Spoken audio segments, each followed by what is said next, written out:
สวัสดีครับพบกับช่องบ้านนาสตอรี่ครับคลิปนี้ก็จะพาท่านผู้ชมมาดูเกี่ยวข้าวกันอีกคลิปนึงครับนี่ก็มาดูรถเกี่ยว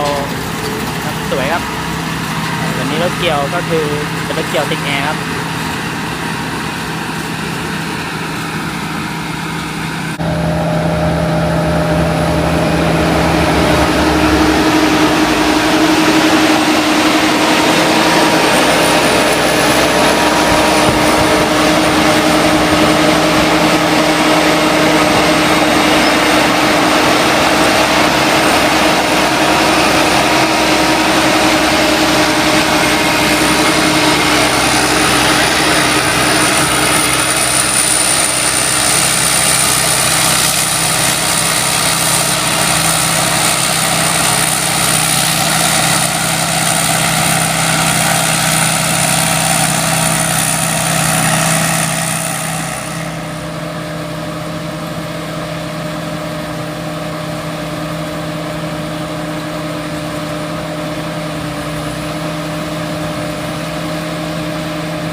ครับแล้วตอนนี้เราก็มาดูบรรยากาศภายในที่นั่งของคนขับบ้างครับ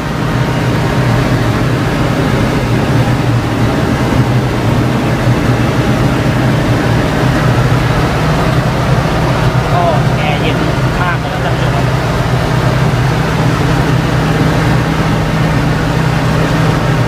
ข้าวดูเลยขาดูซ้ายดูขวา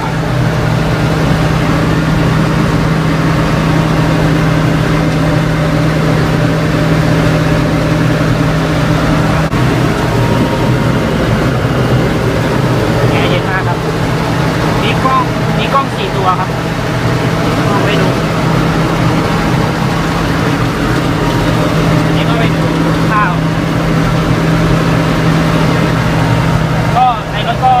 จะมีสัตว์บ้างครับ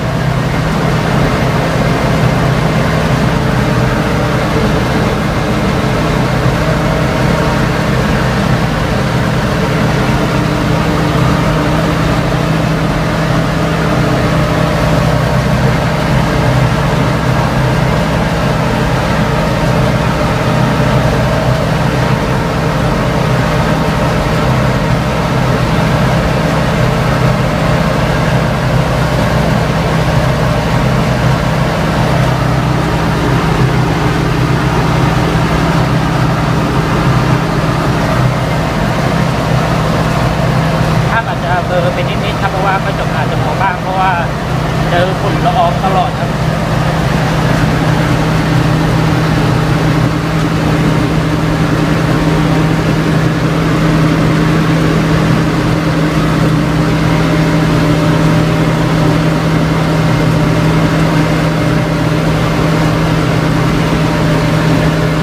นี่ครับกล้อง4 ตัวเลยครับ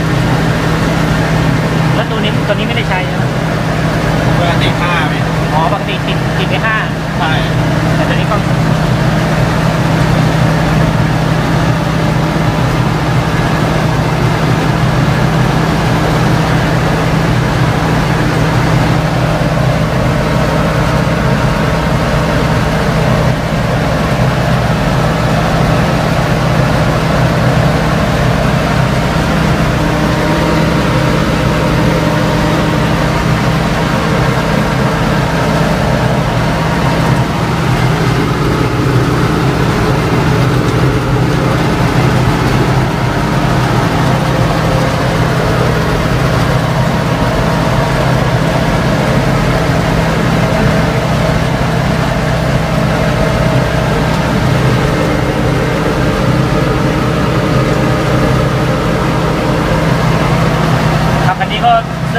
าวอะไรก็ไม่ต้องเลยใช่ไหม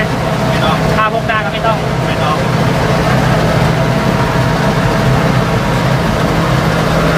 สบายมาก แล้วสติ๊กเกอร์นี่ตัดเองใช่ไหมเนี่ยใช่ครับก็แล้วก็ช่างก็รับตัดสติ๊กเกอร์ด้วยครับก็สติ๊กเกอร์คันนี้ทั้งคันครับก็ตัดเองก็เป็นสายสินอีกคนครับก็ต้องขออภัยท่านผู้ชมมากครับถ้าภาพมันจะสั่นไปบ้างครับเพราะว่าท่านอยู่บนรถเกี่ยวครับก็จะค่อนข้างจะสั่น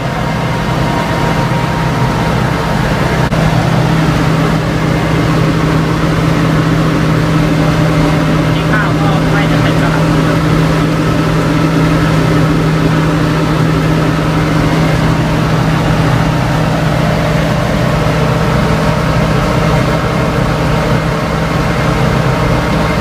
วันนี้ข้าวเราเต็มแล้วครับเราก็ต้องไป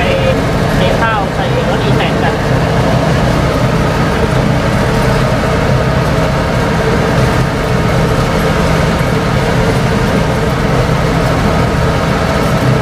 แล้วคันนี้นอกจากติดแอร์แล้วมีอะไรที่แตกต่างจากรถตัวเก่าบ้างครับรถที่ไม่ติดแอร์ ก็นี่แหละที่เห็นนะมีเครื่องเสียงมีกล้องมีทุกอย่างมีประกอบด้วยตัวนี้มีชาร์จแบตได้ ก็มีครบเลยครับเจ้าของรถก็เป็นประมาณสายสิบเลยครับก็ แล้วก็คือแบบเนี่ยการทำงานทุกอย่างจะควบคุมด้วยไฮดรอลิกกับระบบลมคือมันแตกต่างจากรถทั่วไป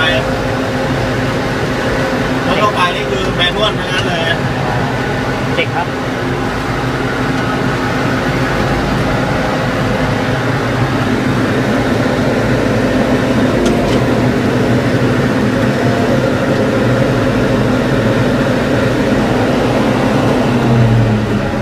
วางกล่องให้ตรงกับที่เสร็จแล้วก็เทข้าวได้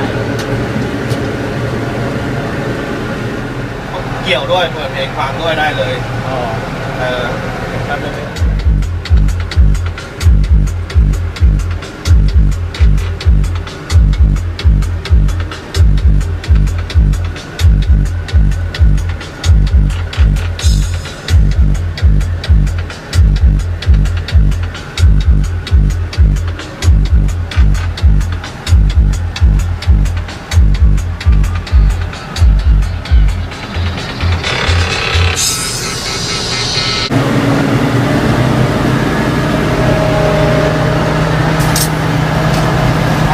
เทข้าวใส่แต่แล้วครับเราก็มาลุยกันต่อเลยครับ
ครับคันนี้ก็เป็น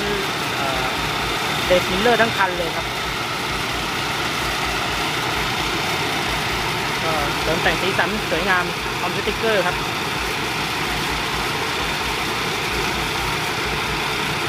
ขอบคุณทุกท่านครับที่ติดตามรับชมไว้เจอกันในคลิปหน้าครับสำหรับวันนี้ต้องขอกราบสวัสดีทุกท่านครับ สวัสดีครับ